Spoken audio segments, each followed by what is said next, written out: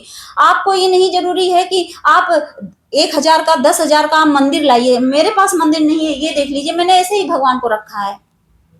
अगर by chance आप ऐसे सिचुएशन पे फंस जाओ, आपके घर वाले सपोर्ट ना करें, आपको बाहर ही कहीं अपना अकेले रहना पड़े, तो ऐसे ही बना लो मंदिर, लेकिन भगवान को छोड़ो मत। ये मत सोचो कि भगवान को दूर कर दूं, मेरे पास मंदिर नहीं है, कहां से बैठाऊं भगवान को। भगवान कहते हैं मुझे तुम इतनी जगह दे दोगी ना, कुछ नहीं, आप मंदिर भी मत बनाओ, अपने दिल में जगह दे दो तो भगवान खुश हो जाते हैं। मेरा कहने का मतलब ये है। तो ऐसे क्या होगा, आपके अंदर एनर्जी आएगी। इससे आप पूजा पाठ हो गया। अब आप क्या करोगे, आपके पास अगर आरती आरती जैसे ये देखिए, जैसे ये है, मैं इससे आरती करती हूं। तो अगर आपके पास ये भी नहीं है, तो आरती वाली जैसे कॉटन होता है जिसको रुई है बोलते हैं, तो वो रुई का एक बाती टाइप का बनाइए और उसमें रखिए और थोड़ा सा घी डालिए, और उसके बाद भगवान की यहाँ से ऐसे टच करिए, उसके बाद भगवान की आरती ऐसे ऐसे घुमा लीजिए। और क्या बोलना है, कुछ नहीं। आप अगर गणेश जी की आरती कर पाते हैं तो बोलिए जय गणेश जय गणेश जय गणेश। देवा वाली आरती शुरू उन्हीं से करते हैं, गणेश भगवान से। अगर वो भी नहीं आता, फिर आप बोलिए कोई बात नहीं, हनुमान जी की ही आरती कर लीजिए। बोलिए आरत कीजिए हनुमान लला की, दुष्ट दलन रघुनाथ कला की, मतलब ये पूरा पढ़ लीजिए। बस आपकी पूजा खत्म हो गई। आपकी पूजा, आपको कहीं भटकने की जरूरत ही नहीं है। और इससे क्या होगा, कितनी बहनें मुझसे पूछती है दीदी आप कैसे करते हो। मैं नॉर्मल ही करती हूँ, लेकिन क्या है, इसमें सबसे ज्यादा इंपॉर्टेंट काम क्या है, पूजा पाठ नाम जप तो है ही है, बहुत ज्यादा मेडिटेशन में बैठना सबसे ज्यादा कारगर है। इसमें आपको कहीं नहाने की जरूरत नहीं है, आप जब मर्जी तब टाइम मिले आप बैठ जाओ मेडिटेशन में, ध्यान करो। ध्यान में जब आप बैठते हो तो समझ लो आपके अंदर की जो नेगेटिव एनर्जी हो रिलीज होती है और पॉजिटिव एनर्जी हमारे अंदर आनी शुरू हो जाती है। हमें क्या कहते हैं, सेवन चक्रा, ऐसे सेवन चक्रा थोड़ी ना ओपन होता, मेडिटेशन से ही होता है। तभी तो आपके सातों चक्राज बैलेंस होते हैं, तभी तो आप काम करो तो लोग मोह अहंकार से दूर भागते हो, अपने आप दूर चले जाओगे। आप मेडिटेशन ध्यान करोगे तो अपने आप भगवान की तरफ मुड़ोगे, और आपके अंदर की ये जो 5 चोर हैं जो आपको भटकाते हैं, ये 5 चोर हैं, इसकी वजह से लोग भटके पड़े हैं। तो हमेशा आप आराम से अपना पैर ऐसे करो और बैठ जाओ ध्यान में, बैठो ऐसे ध्यान में, कुछ बोलना नहीं है, बस बैठ जाइए आराम से। अभी मैंने जो डीप मेडिटेशन में बताया था तो बहुत लोगों को लगा होगा कि बड़ा टफ लग रहा है, तो नॉर्मल, ज्यादा टफ है ही नहीं। आराम से ऐसे ध्यान में बैठिए, आराम से ऐसे हाथ करिए एकदम स्ट्रेट ऐसे, और एकदम टाइट हल्का सा ऐसे गर्दन करिए और बैठिए ध्यान में। बस आंखें बंद करके बैठे रहिए, 15 मिनट बैठिए, 10 मिनट, पहले 5 मिनट बैठना शुरू करिए, फिर 10 मिनट, फिर 15 मिनट, ऐसे ऐसे टाइम मतलब बढ़ाइए। इससे क्या होगा, आपके अंदर प्योरिटी आएगी। इसी को कहते हैं, और कुछ नहीं है। स्पिरिचुअलिटी का मतलब है ही है यही, मेडिटेशन, ध्यान, नाम जाप, पूजा पाठ, भक्ति, यही है असली स्पिरिचुअलिटी। इसी से इंसान आध्यात्मिक बनता है। आप प्योर होने लगते हो, आपके अंदर एनर्जी आने लगती है, भगवान की कृपा बरसने लगती है, कहीं जाने की जरूरत नहीं है। आप अगर दूर कहीं मंदिर है, देखो मैं बहुत से ऐसे मंदिर में सोचती हूँ यहाँ जाऊंगी दर्शन करने, वहां जाऊंगी दर्शन करने, बहुत मतलब अंदर से इच्छा रहती है, लेकिन नहीं जा पाती। चलो मैं मजबूर हूं, नहीं जा पाती, लेकिन उससे क्या है, उससे मेरी श्रद्धा, मेरा भाव तो नहीं कम हो रहा है ना। मुझे पता है, बाबा को पता है, भगवान को पता है कि हाँ मेरे बच्ची मुझे प्यार करती है, मेरी भक्ति करती है, तो घर में ही बैठ के करो, घर में ही बैठ के करो। और मेरी इन्हीं बहनों से रिक्वेस्ट है जो अपने आप को एकदम अबला समझ के बैठी हैं, चाहे शादीशुदा है, फिर भी अपने आप को इतना बेसहारा समझते, मुझे कोई सुनने वाला नहीं है। मैं उनके लिए रिक्वेस्ट करती हूँ कि आप इतनी तो शुरू करिए, इतनी तो पूजा शुरू करिए, बहुत ज्यादा कठिन नहीं है ये पूजा, और इससे आप बहुत ज्यादा हल्का फील करोगे। मैं आपको इतनी देर में बताते बताते हल्का फील करने लगी हूँ, मुझे अंदर से शांति मिलने लगी, जैसे लगता है कि हाँ कुछ पॉजिटिव एनर्जी मेरे इर्द गिर्द है, फील होती है, एंजल खड़े रहते हैं आके आपके पास। और इंसान इसी में भोला भटका रहता है कि नहीं कुछ नहीं होता, होता है। और तो और जब आप पूजा पाठ भगवान के करते हो ना, हनुमान जी की पूजा करने में तो लोग कहते हैं नॉन वेज तो बिल्कुल त्यागना पड़ता है, यहाँ तक कि लोग लहसुन और प्याज नहीं खाते हैं। सोचिए, कृष्ण भगवान की पूजा में लहसुन प्याज नहीं खाते हैं, मतलब एकदम प्योर बनना पड़ता है। चलिए आप खाते हैं, मैं भी खाती हूँ। मैंने इतनी वो की है बाबा से कि बाबा लहसुन प्याज है तो खा लेती हूँ, इतना प्योर नहीं हूं मैं। लेकिन हाँ, मैं बता रही हूँ लोगों का कि लोग वो भी त्याग देते हैं भगवान के लिए। आपको तो कुछ त्यागने का मतलब नहीं है ना, बस आप एक हत्या करने से बच जाइए। आप ये नॉन वेज खाना छोड़ दीजिए। अगर आप भगवान को पकड़ना चाहते हो, मेरे बाबा को पकड़ना चाहते हो, तो सबसे पहले आप नॉन वेज खाना छोड़ दो। आप कुछ भी नहीं कर पाओगे। कोई जो मैंने आचमन करना बताया वो सब कुछ भी नहीं कर पाओगे, फिर भी भगवान आपसे खुश हो जाएंगे। सिर्फ आप राम राम बोल दीजिए, बहुत है। भगवान की तरफ झुकिए, तो आइए, तो बाबा की शरण में आइए, तो भगवान की शरण में। फिर देखिए आप क्या से क्या हो जाएंगे।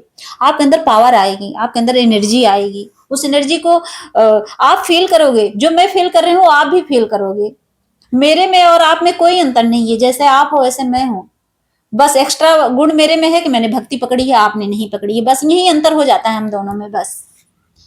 और याद रखना हमेशा कि भगवान की भक्ति जो है हमारी जिंदगी का एक महत्वपूर्ण हिस्सा है, एक अंग है, समझ लो। जैसे हमारे हाथ पैर का, जैसे आंखें नहीं है अगर हमारी बॉडी में, तो हम अधूरे हैं। और हाथ नहीं है अधूरे हैं, पैर नहीं है अधूरे हैं, सांसें नहीं है तो एकदम अधूरे हैं, डेड बॉडी है। वैसे ही अगर भगवान नहीं है, अगर भक्ति नहीं है, तो आप अधूरे हो, कहीं ना कहीं आप अधूरे हो। और इस अधूरेपन को आप फील करते होगे। भले आप बताओ ना, जो आप बेचैन रहते हो, यही तो है अधूरापन। आपकी सोल पुकारती है कि तुम वो चीज नहीं पकड़ रहे हो जिस चीज के लिए तुम इस धरती पर आए हो, तभी अधूरे फील करते हो। तो याद रखना, भक्ति बहुत जरूरी है। आज मैंने ये तरीका बताया है आपको, सबसे आसान तरीका भक्ति करने का, कोई बहुत कठिन तरीका नहीं है।